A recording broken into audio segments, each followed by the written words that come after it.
Bonjour à tous et bienvenue dans cette nouvelle vidéo qui va traiter du capteur de luminosité de votre smartphone sur MIT Inventor. Alors, bien évidemment, nous pourrons utiliser ce type de capteur avec Arduino. Alors, le capteur de lumière sur votre smartphone est prévu pour détecter la luminosité ambiante afin d'ajuster sa propre luminosité. Alors, avec ce type de capteur, on peut créer un luxmètre, par exemple, ou d'autres applications qui réagissent avec la lumière. On peut, bien évidemment, s'en servir aussi comme capteur de proximité. Alors, il faut savoir qu'un luxmètre commercial est précis à plus ou moins 2%. Alors, c'est ce type de matériel où vous avez, on enlève la protection là, et vous avez ici donc le capteur. Et il vous donne aussitôt donc la luminosité en luxe. Alors qu'en général, sur un smartphone, la précision est entre 10 et 15%. Alors, si votre smartphone est récent et de bonne qualité, la classe de précision sera meilleure. Vous allez me dire, mais oui, mais 10 ou 15%, c'est pas terrible. Alors, vous inquiétez pas, pour la plupart des applications, ça peut suffire amplement. Mais il est possible d'établir un facteur de correction sur votre smartphone, entre autres dans le programme, bien évidemment. Alors, une petite précision, si vous utilisez ce capteur en mode luxmètre, vous obtiendrez des résultats meilleurs, on va dire, avec une lumière plutôt blanche et de l'ordre de 4000 à 6500 Kelvin et peu chromatique. Ça, c'était pour l'info générique sur le capteur de luminosité. Maintenant, nous allons voir comment créer l'interface et ensuite comment utiliser le code. Nous voici donc dans l'interface. Alors, première question à se poser, qu'a-t-on besoin pour poser la question au capteur? Un bouton suffira amplement. Alors, on va mettre le bouton et ce bouton, on va tout de suite le paramétrer. Alors, très simple, hein. Ici, on va prendre gras, taille de la police 16, largeur par an et le texte du bouton. Eh bien, on va mettre vérifie si le capteur est dispo. Ensuite, eh bien, il va nous retourner une réponse, donc il nous faudra un label. Dans ce label, eh bien, on va lui donner une police de 16. Hein. Le texte, on le supprime puisqu'on attend une réponse. Et pour garder l'espace, on fait Alt. Vous appuyez sur la touche Alt 255. C'est un caractère invisible, mais qui va nous permettre de garder l'écartement. Donc, ça veut dire, lors du démarrage de l'interface, eh bien, vous avez l'écartement qui est déjà réalisé et des réponses vont venir. Et donc, ça ne bougera pas au niveau de l'interface. Donc, ici, on va mettre... donc ça, on nomme chaque pièce parce que c'est plus facile après pour le codage. Donc là, c'est un texte, c'est une réponse. On attend, donc on va marquer réponse. À chaque fois que c'est réponse, ça sera plus facile pour mettre les arguments dedans.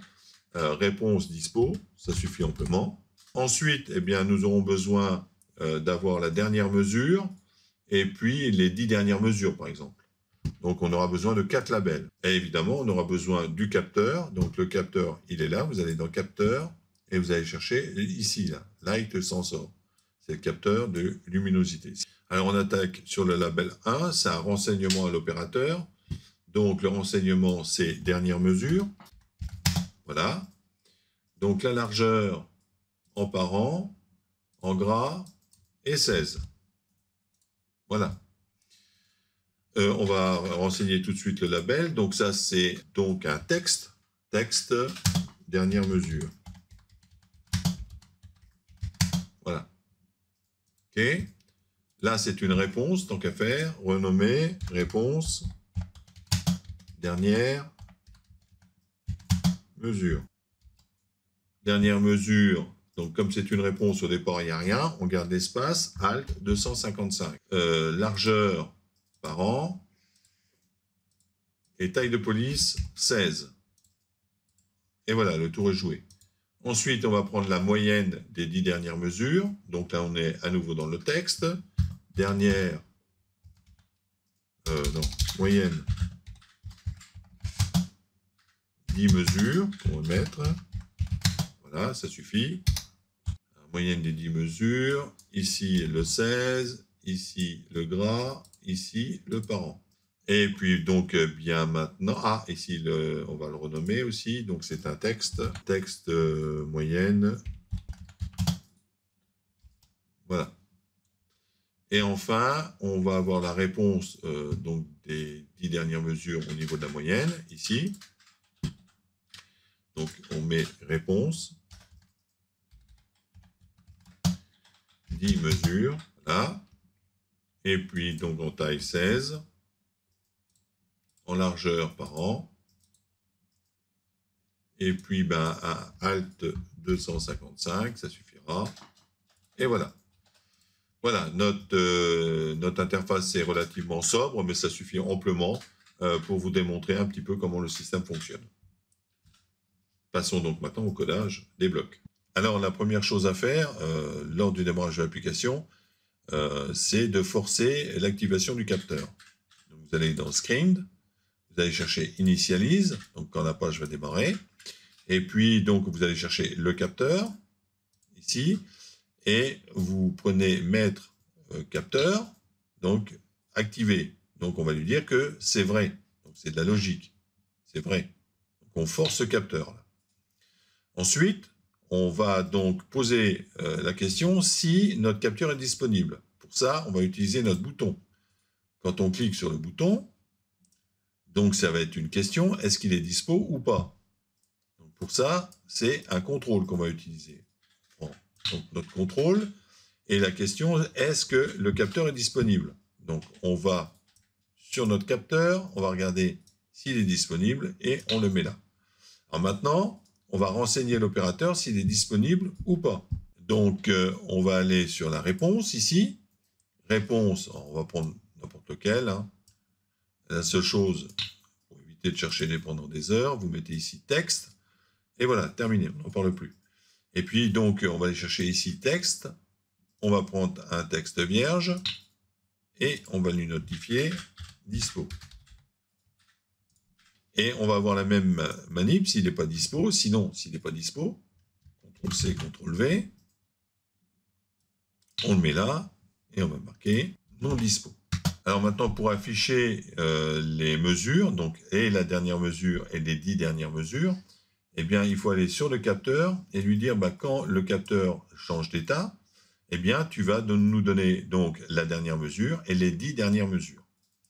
Donc pour cela, on va aller chercher donc la réponse des dernières mesures. Donc on va faire comme ça. Et on va changer ici, ça nous évite de chercher pendant des heures. Voilà, on va mettre réponse dernière mesure, le texte. Et c'est le capteur qui va nous le donner. Donc ça, c'est de savoir la dernière mesure. Donc la dernière mesure, la voici. Et ensuite, on va voir sur l'autre réponse, donc la réponse des 10 dernières mesures. Voilà. C'est toujours le texte. Et on va lui demander donc la moyenne. Et c'est le capteur qui va nous la fournir, ici. Le voilà. Hop. Terminé. Alors là, on est en droit de se poser la question, pourquoi poser la question si le capteur est disponible ou si on le force, oui ou non, alors qu'il nous donne des réponses. Là, c'est des outils pour que vous puissiez, à l'avenir, créer votre application. Et évidemment, si vous êtes confronté, l'appareil ne fonctionne pas, ou il n'est pas disponible, ou l'application avant a coupé le capteur de luminosité, tout ce qu'on peut imaginer, on peut préparer à l'intérieur de son application tous ces problèmes pour éviter justement que l'opérateur bug en permanence sur votre application. Donc maintenant, on va la tester. On va mettre notre logiciel Visor, c'est une recopie. Voilà. On va le mettre ici. Et on va donc connecter avec Compagnon. Voilà. Je vais sur Compagnon. Voilà. Je vais scanner mon QR code. Et voilà, on a la recopie. C'est quand même sympa. Hein. Donc, vous voyez, on a les dernières mesures, la moyenne des 10 dernières mesures qui s'affiche. Et donc, c'est ce que je vous disais, hein, quand on lance l'application, il n'y a pas besoin du bouton, mais c'est des outils. Maintenant, je vérifie si le capteur est dispo. Forcément, il va être dispo. Voilà, il est dispo. Donc, vous voyez, c'est quand même relativement facile de faire ce type d'application. Alors, en sachant après qu'on peut dialoguer avec Arduino, je ne vous dis pas tout ce qu'on peut faire. Alors, j'espère que ce tuto vous sera utile. Et je vous dis donc à la prochaine fois. Et puis, si ça vous a plu, likez. Au revoir.